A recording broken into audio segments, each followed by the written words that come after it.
Be Afraid. That's the name of this movie that we're going to be talking about here on the Geek Legion of Doom. We will like it. Well, let me ask you this question. Is vanilla ice cream your favourite ice cream? If the answer is yes, then you may like this movie. So this one is directed by Drew Gabreski and stars Brian Krause and Kevin Guerreau, who you may know from the Underworld series and he's seen far too little. Anyway, the story here basically follows a kind of a family as they kind of move from the kind of the big city into a small kind of sleepy American town, basically. And it turns out this particular town has been plagued by a kind of strange force that seems to be emanating from this kind of tunnel in the side of kind of some rocks. And as it turns out, there seems to be some kind of supernatural force that you can kind of see out of your peripheral that's attacking the town's children. So it's up to Brian Krause to kind of try and stop this force and rescue his young son. So this actually has been seen in another movie which I kind of saw recently. It has a similar thing called The Channel. So how does this one fare? Now, as you probably gathered from my intro there, it is somewhat of a generic movie. It certainly isn't a bad film. I feel it's competently made.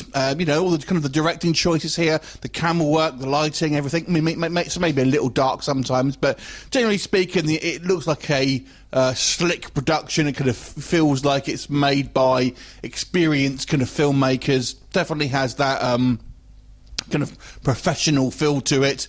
And the acting here is all pretty good. You know, Brian Krause, an experienced actor, and there's, you know, there's plenty of kind of supporting characters I thought did quite well as well. I even like the young kids, the sort of child characters here, I thought all were portrayed pretty well. But it just isn't that interesting. It feels like a TV movie. It kind of feels like it's treading water a lot of the time, and the actual plot here could have maybe been done in, say, like an episode length of a TV show, kind of 45 minutes to an hour, and it feels like it's been stretched to kind of make a kind of feature, essentially. So we have just got kind of a lot of times where we're kind of cycling through the same thing.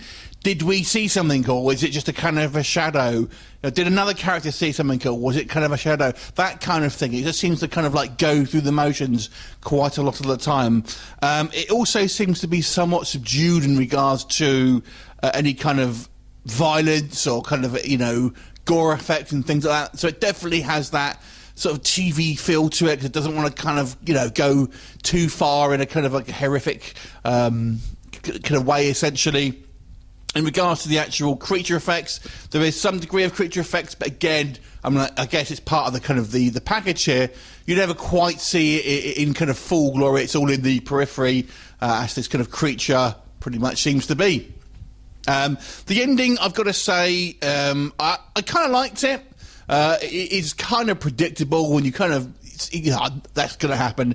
Yeah, and you pretty much know what's going to happen. It does have a twist, shall we say, but I think you can see it coming pretty early on. So overall, it's certainly not a bad film, but it's so just generic, basically. There's nothing really to stand this out from any number of kind of supernatural haunting films. I don't even think the idea is particularly memorable. It's in a way a little bit like the kind of the Slender Man to a certain degree. It isn't the Slender Man, but it kind of just reminds me a little bit of it. So overall, I'm going to give this movie a 5 out of 10. It's okay for a kind of a horror film, but, you know, it really isn't anything that's going to stick in your memory. Have you seen it? What did you think of it? Leave me a comment, and I'll look forward to seeing you next time. Bye for now.